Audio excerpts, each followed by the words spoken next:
I'd like to welcome you to the Burning Ledgers podcast. My name is Stephen DeWitt. I'm the CEO of MindBridge. I'm joined here with my co-host, Matthias Steinberg, our CFO at MindBridge. Hello, everyone. I think for those of you that have been around MindBridge for a while, you know we've kind of had an organic Burning Ledgers set of moments with our customers. You know, I'm a 40-year career veteran, had the opportunity to serve with great, big, iconic companies at iconic moments. I've also done lots and lots of really high-tech, hard, gnarly startups that have ushered in new eras in their moment, much like we're doing at MindBridge. And one of the cool things about doing companies like this is that you end up with early adopters. You end up with executives and interacting with executives that have a vision of transformation, of how they're going to change, of how they're going to do things differently, how they're going to be more competitive. I mean, we work with customers really across every industry: manufacturing, oil and gas, the big financial companies, cloud vendors, technology companies. I mean, you name it. But one thing that's common across everybody that we deal with, they're big. They're gnarly. They do tons of transactions. They have big supply chains. They're exposed to tariffs. And historically, they've had operating models around their numbers that have really been limited by what they can see and what they can do. You know, we're all excited about AI and we're all excited about the potential of it. We've all had our Chat GPT moments where we've gone in and go, wow, this really is going to make humanity better than we were without it. And which is one of the reasons why we've assembled such an amazing set of guests for today's Burning Ledger podcast. In fact, it's really an extraordinary group for a number of reasons. First, let me introduce Geoffrey. I think you know Geoffrey because if you've been following us at Vision and some of our other events over the last little while, we've been talking about the transformative impact of AI, and there's probably nobody more trusted as an advisor and as a voice and has been an advisor to MindBridge for some time as Geoffrey Moore, best-selling author, a mentor to many of us. And really the language we use as we talk about transformation is really Geoffrey's language that he taught us. And so he's brought a great structure. And so Geoffrey's going to join us today to talk a little bit about the impact of some of the big topics that were here. But look, this is about numbers. This is why it's called Burning Ledgers. If you've been in the game of numbers for the last, umpteen years, you've seen the impact of technology. But you also know you want more. Delivering integrity in this moment of AI in your numbers is the fundamental responsibility of a CFO. And when you get to the rarefied air of the big regulated multinational CFOs, the complexity just skyrockets beyond belief, which is really a great setup for our lead guest today, and that's Marie Myers, the CFO of Hewlett Packard Enterprise. Hewlett Packard Enterprise is one of the world's most important technology companies. The servers, storage, networking, the software that they build.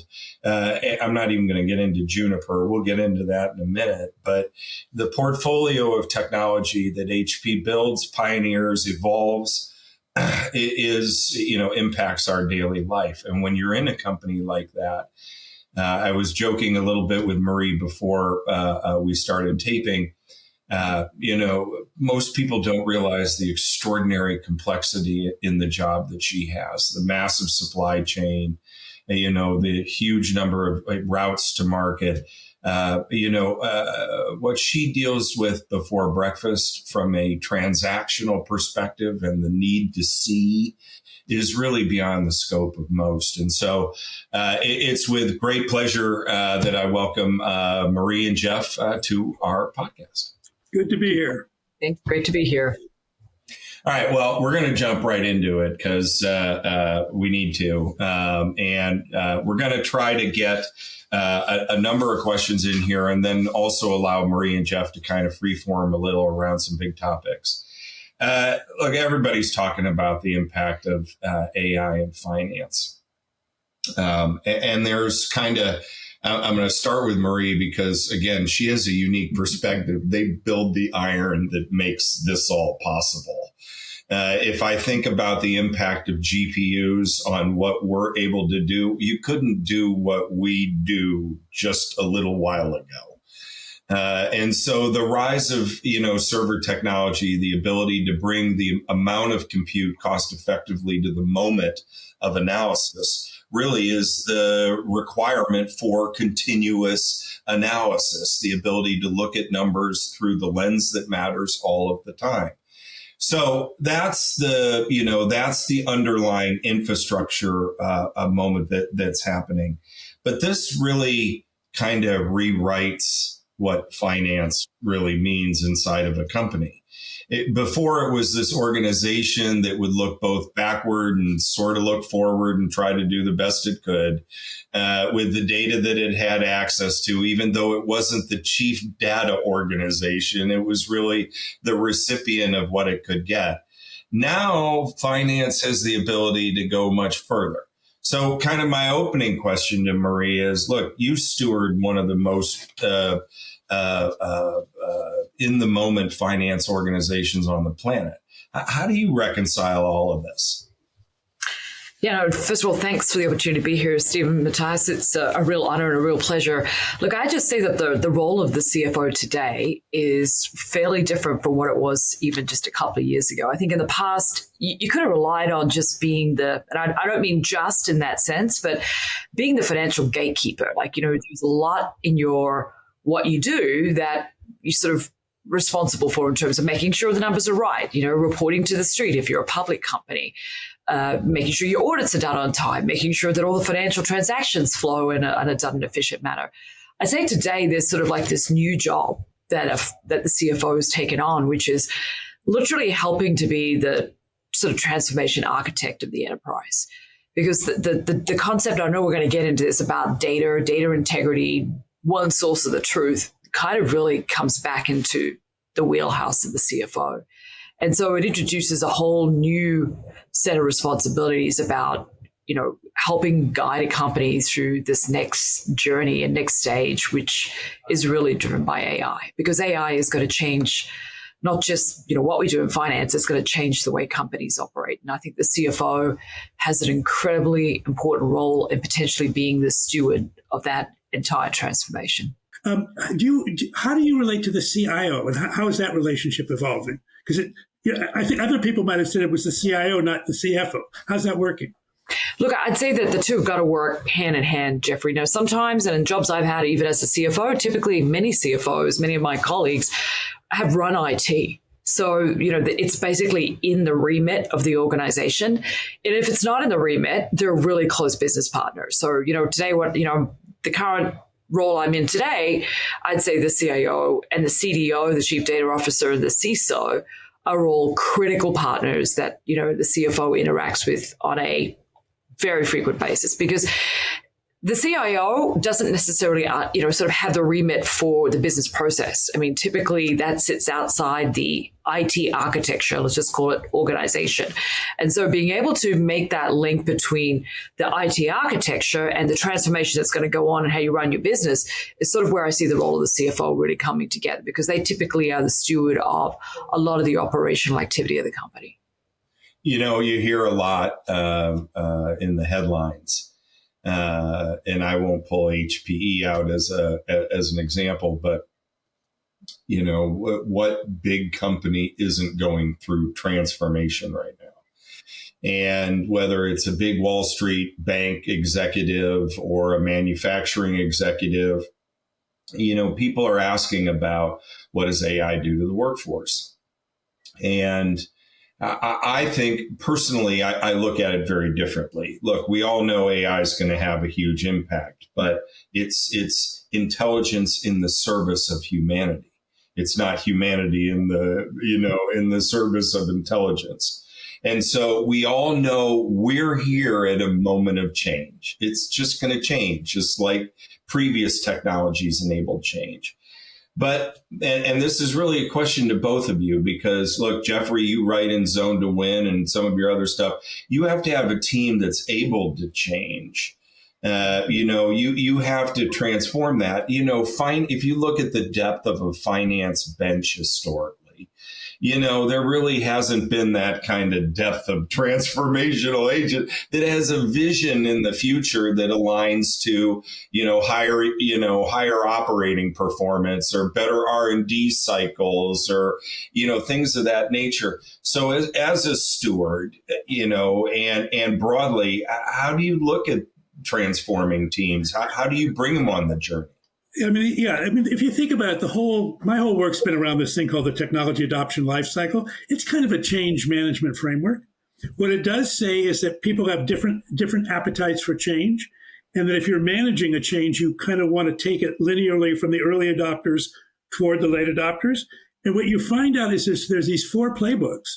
And I think that we talk about, I am always talking about them with vendors and customers, but it's just as true for a finance leader working internally in their own corporation. The first playbook is with the early adopters. They believe what you believe. They lean in. You were just talking about how much fun that can be. It is fun. Everybody's trying to make it work. And the goal there is to get at least one project all the way to bright, so people can at least see what good would look like. That said, the rest of the folks are going, I have a day job. I've got a lot of other things I'm worried about. Why do I have to? Can I just postpone this for a little bit? And that created something we call the chasm. But the next playbook says, go after the people that are, the current system is not serving well, and the new system really could change their lives.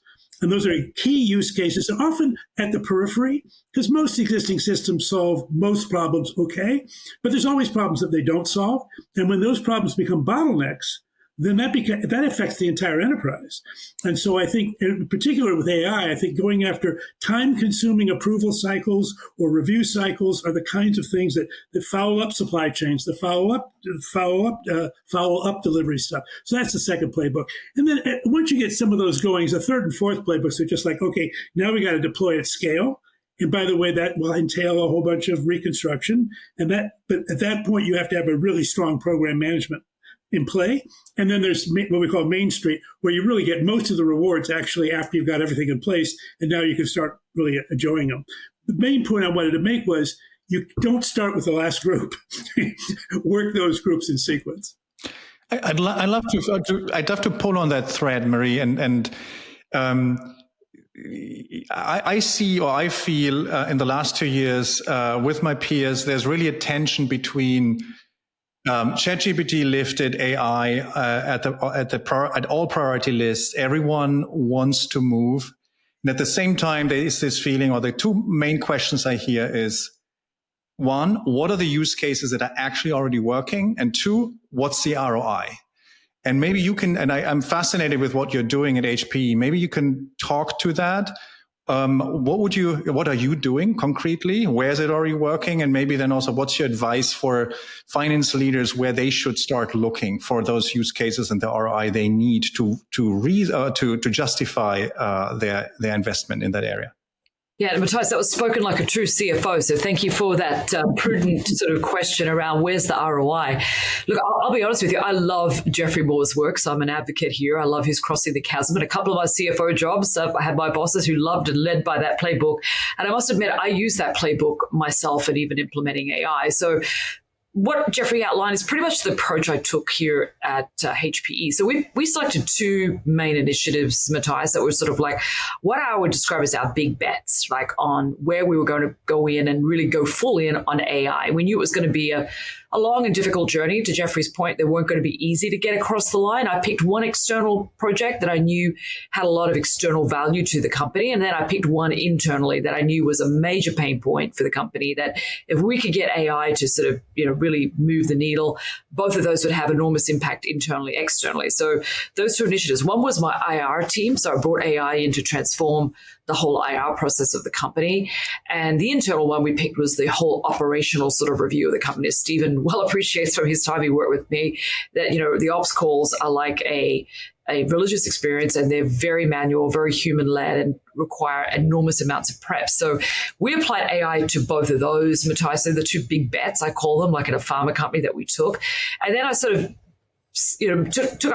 supplemented that with really, how do I go out to the rest of my organization in finance? That's thousands of people, uplift the folks. So we did a massive sort of reskilling and re-education because, as you said, AI is kind of like the new UI for many of us today with our chat interfaces. And so, how do I really democratize AI to my team? We've got Copilot licenses so people start to really experiment.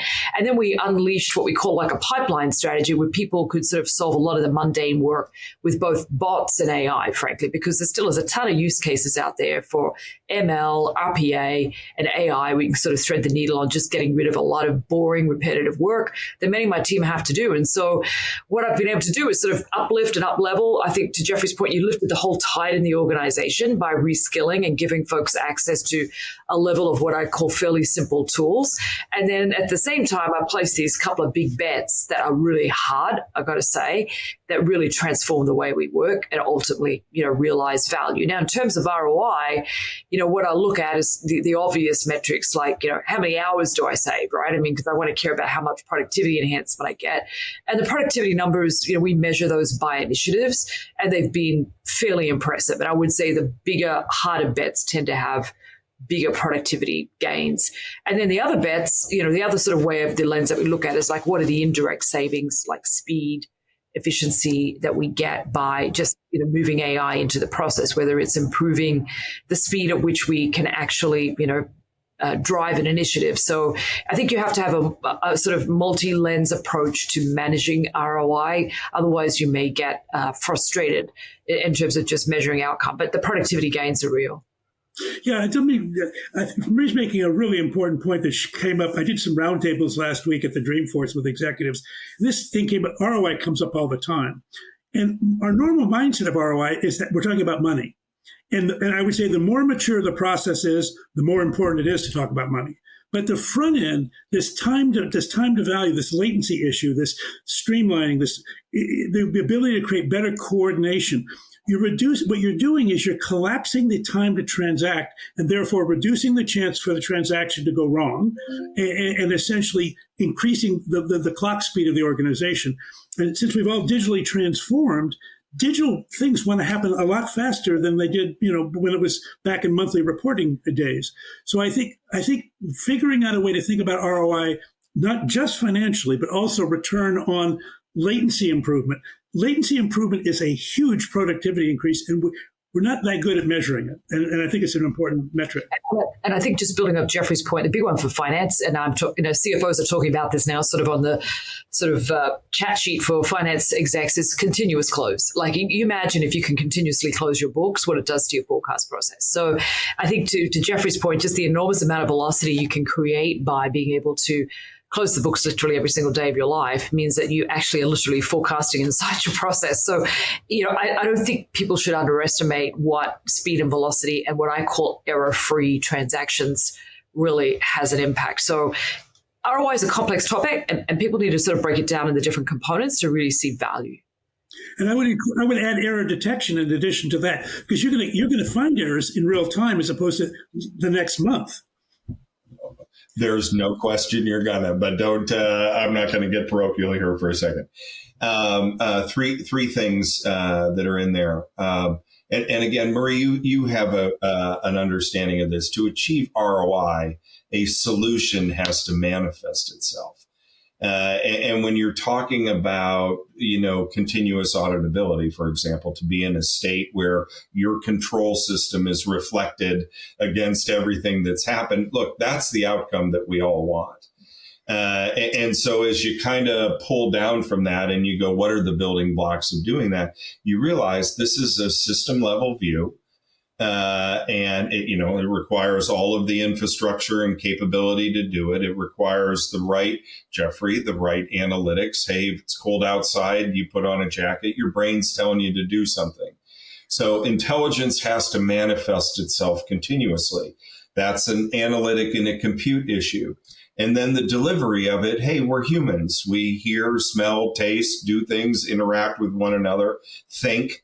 And at those moments where decision making and thinking happens, that's where you want the analysis to manifest itself. So two kind of questions tucked in there. One, how do you bring the whole, and we kind of touched a little bit on this with your peers, because as you're running a big company, you've got earnings to hit, you've got performance goals to hit. You have a big workforce, you have a big manufacturing supply chain business. Everything's impacted. So everybody's on the journey together. So you have to coalesce that kind of thinking. And then you have to take kind of a hierarchical view to the elements of your technical stack that you need to have. This is a unifying practice, and then ultimately you have to deliver a contextual experience. So how do you manage that kind of piece? And then I'm going to follow up with more of the intelligent process orchestration right after it. Yeah, look, I mean, I think you have to be deliberate and intentional about, what you're going to chase and how you're going to chase it, Stephen. These companies are big, complex systems. And as you said, there are so many knobs to manage, everything from getting the architecture right to Geoffrey's point, actually having change that humans get and understand.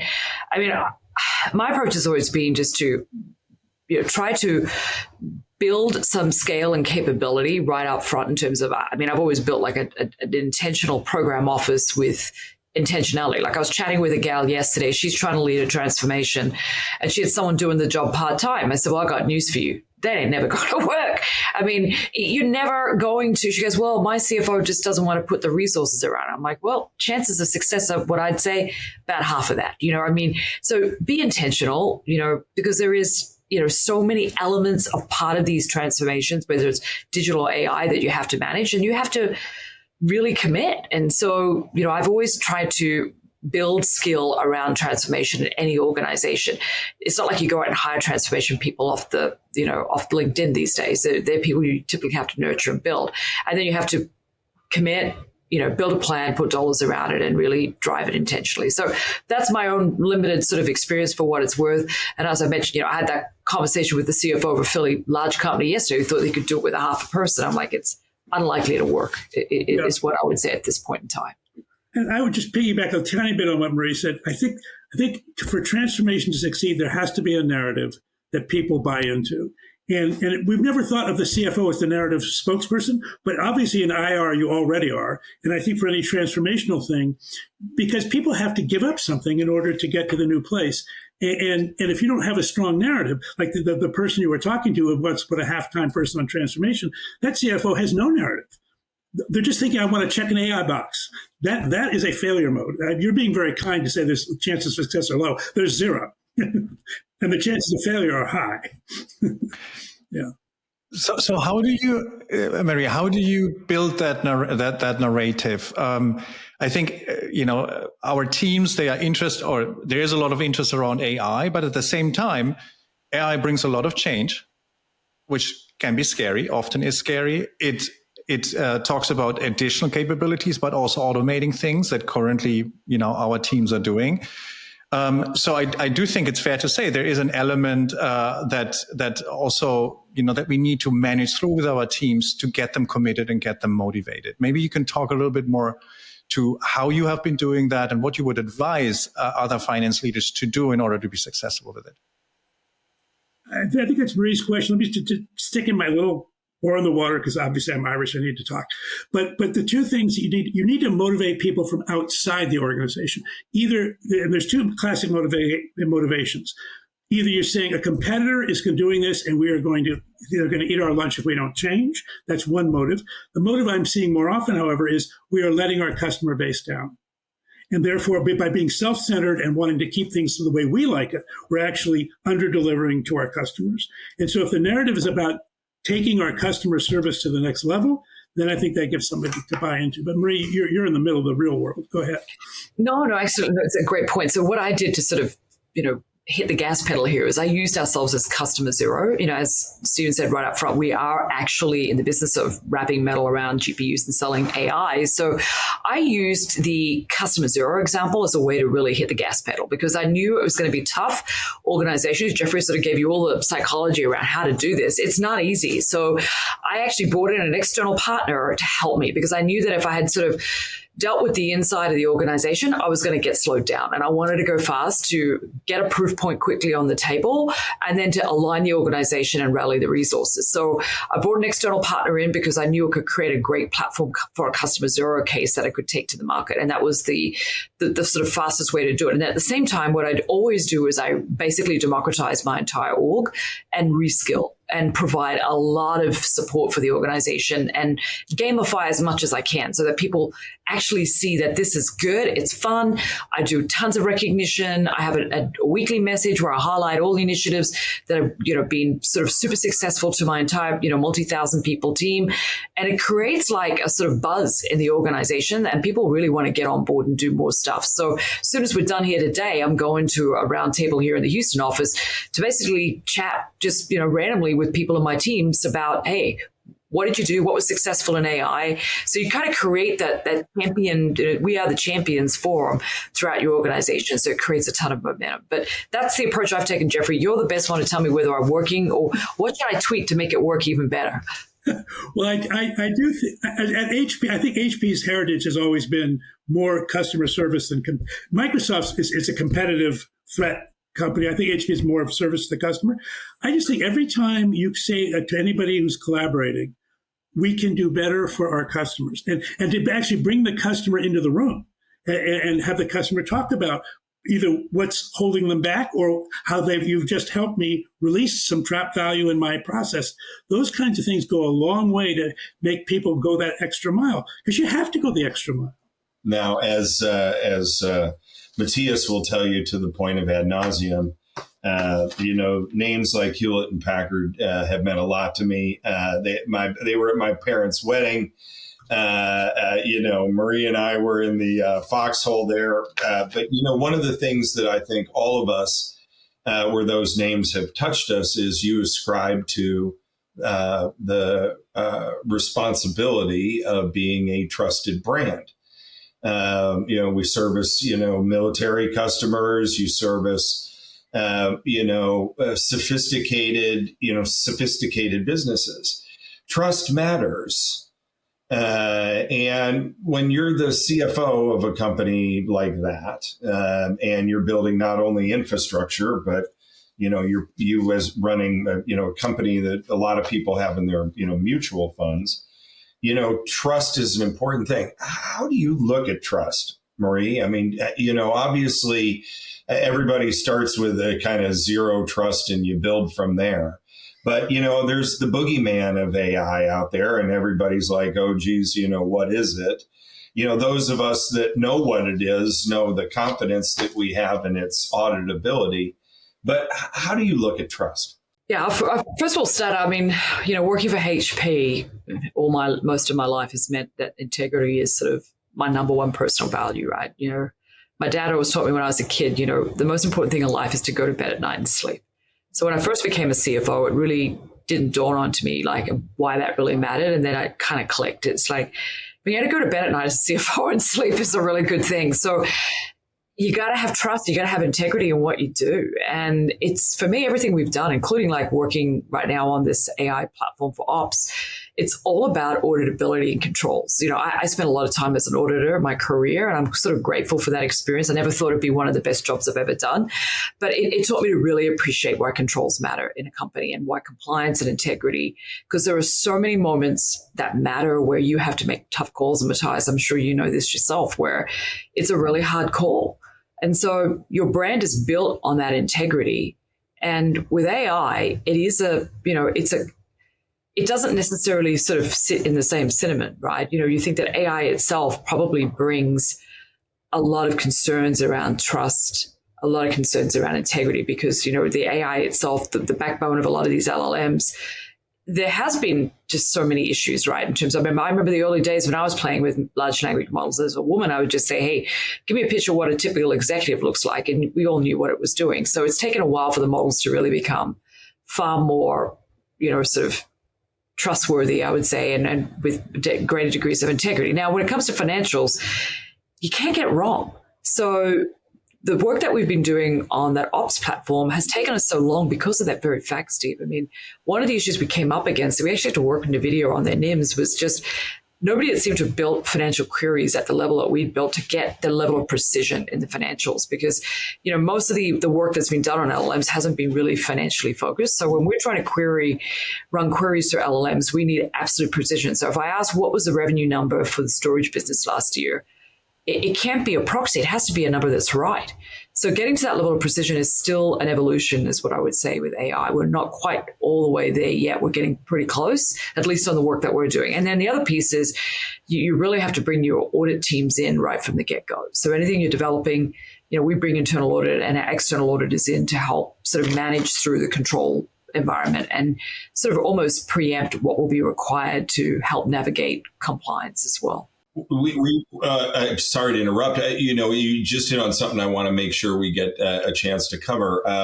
We work very closely with global advisory firms. It's really an area where the depth of our analysis fits very well into their model. You've had a long relationship with Deloitte. It's a very, complementary type relationship. Talk a little bit about what you've got going with them. Yeah, no, the reason I picked Deloitte too, one of the reasons was the fact of exactly the question you just asked me around integrity. I knew I could work with somebody that was high integrity, understood compliance, and that would help me develop an AI platform that would meet the level of trust that I needed in my organization, because they're auditing companies like us constantly. So Deloitte and ourselves have been working on what we call the Zora platform, which is really enabling, CFOs just like myself to use AI confidently throughout their organization, whether it's in financial ops or whether, the use case I described in terms of just running core elements or core processes in your business, like the operational sort of piece. And the next piece we're working on is forecasting. How do we really build a better forecasting capability with a backbone of an LLM? So Deloitte's the partner I decided to work with, and we're building the platform actually on our own private cloud AI infrastructure. And as I mentioned, we're customer zero. So I'm actually out selling to CFOs, believe it or not, our own AI platform. And I mean, the reaction we're getting is really, really positive. But I chose somebody like a Deloitte for exactly that reason, Steve, because I wanted to sleep at night. All right. I know we can't keep you forever, so I got a fun way to kind of bring this in. Geoffrey, Infinite Staircase, look, I'm a futurist. It's why I could never, I love the potential of what we can build. And when I think about, like you heard from Marie, the ability to look at every financial transaction in flight against your controls.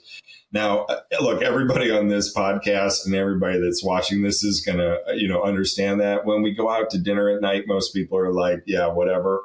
But look, when you can see everything, it isn't about making your close 5 days fundamental. It's about adding EPS, value back to your shareholders, more competitiveness to your lines of business, more value for all the stakeholders here. So my question, I'll start with Geoffrey and we'll end with Marie. I want the Holy Grail. I'm pretty sure the purpose of humanity is not to go into Excel and do pivot tables. I keep looking every time I watch, Star Wars or Star Trek or something futuristic for Captain Kirk to tell Spock to update his, latest edition of Excel. Humans and technology are coming together. And when you think of that magical end state, and you start going like we do, how do you build that? You start going, well, shoot, I think this might be possible. So, Jeff, are we getting there? Yeah, I mean, you use the staircase, and you and I tease about, I love stairway to heaven models, where you start wherever you are and you're going to get to nirvana at the end. I think if I think about the zones that you and I were talking about earlier, I think there's a kind of, I'm a very linear guy, so I'm going to put 4 steps in this staircase. I think step 1 is in the productivity zone itself. Just get our act together in the productivity zone, make our stuff more reliable, more risk-free, more intelligent, more responsive, less latent in the transactions. But the next step, and the one where I want more people in this coming year to do, is change our performance zone, change the way in which we operate in front of our customers and with our partners to create value in the world. That's where the magic's going to happen, I think, in the next few years. And it's going to take creative intelligence, excited by doing that.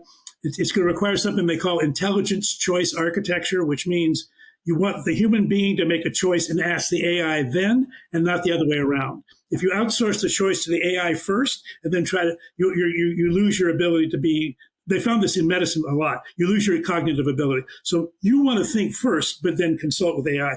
That's all performance zone. The next 2, I think, are a little bit still in our future. The incubation zone.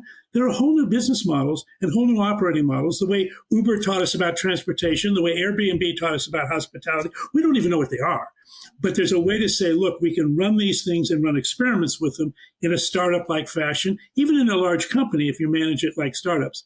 And then the final one is this wave essentially will crest. And when it crests, it will be, at that point, we're either going to catch the wave or the wave's going to catch us.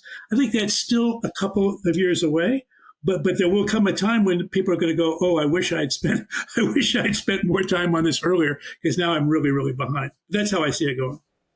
I just love your stair-step approach, and I'm a complete aligned with you on the crest, which is, I do tell people, if you don't start now, you know, it's not FOMO anymore. It's like you will miss out because all your competitors and peer base has just moved. And what I've learned about AI is very iterative too, Geoffrey. So, you kind of got in and get your hands dirty and keep playing, and you'll just keep building and building. And to your point, start in the productivity areas. I'm a big believer. I call it human in the loop, which is, you've got to have a human in there in the AI. So whether they're questioning, to your point, or they're a control point, I'm a big fan of a human, building a process where a human is in the loop in the AI so that you get, the human actually also engaged in the cognitive sort of part of the process, but also I think you can continue to iterate and actually get a better sort of outcome with the AI. So I love what you said. I'm all about productivity. I think that's why I picked off a couple of those big ones to start with, like where I knew I could make a big bang internally, where externally I could kind of move the dial and create better value. And then finally, you've just got to get out there and do it. And trial by error, there's nothing wrong with it. You're going to learn, you're going to make mistakes, but the price tag of not learning and the cost of not doing is just way too high. You can't miss this wave. Couldn't have said it better. Look, I want to thank Marie and Geoffrey for spending a few minutes with us. We're all in this together. I think kind of going back to opening comments, I think one of the things I love most about the interactions that we're having with, look, if you're watching this, you're a senior finance professional, you're a senior person in audit, you're a senior person at a company like Deloitte. We all recognize the moment and the change that's going on right now. And it's going to take a village to not only perfect the technical stack that's necessary here, but to deliver the workflow to the modern process orchestration. Because look, anything that predated AI, any process that was in place, any level of intelligence that was brought to a moment at a transactional level is dramatically improved by AI. So that impact will manifest itself competitively. And that's what we're all going to deal with over the next handful of years. It's going to bring a lot of business disruption and change in operating models. And hey, that's why we do this. And I'll hand it over to Matthias to bring it in for a landing and share a little bit about some of the future stuff that you'll see on future podcasts. Yeah, so Burning Ledgers is a young podcast. And what we are aiming for is, exactly what we are doing today. We did today is we want to contribute to the community with insights, with real life stories from practitioners, from experts, from analysts, from technologists that can help all of us maneuver this, exciting but also challenging time of change better. All right. Thank you very much. We'll see you next time.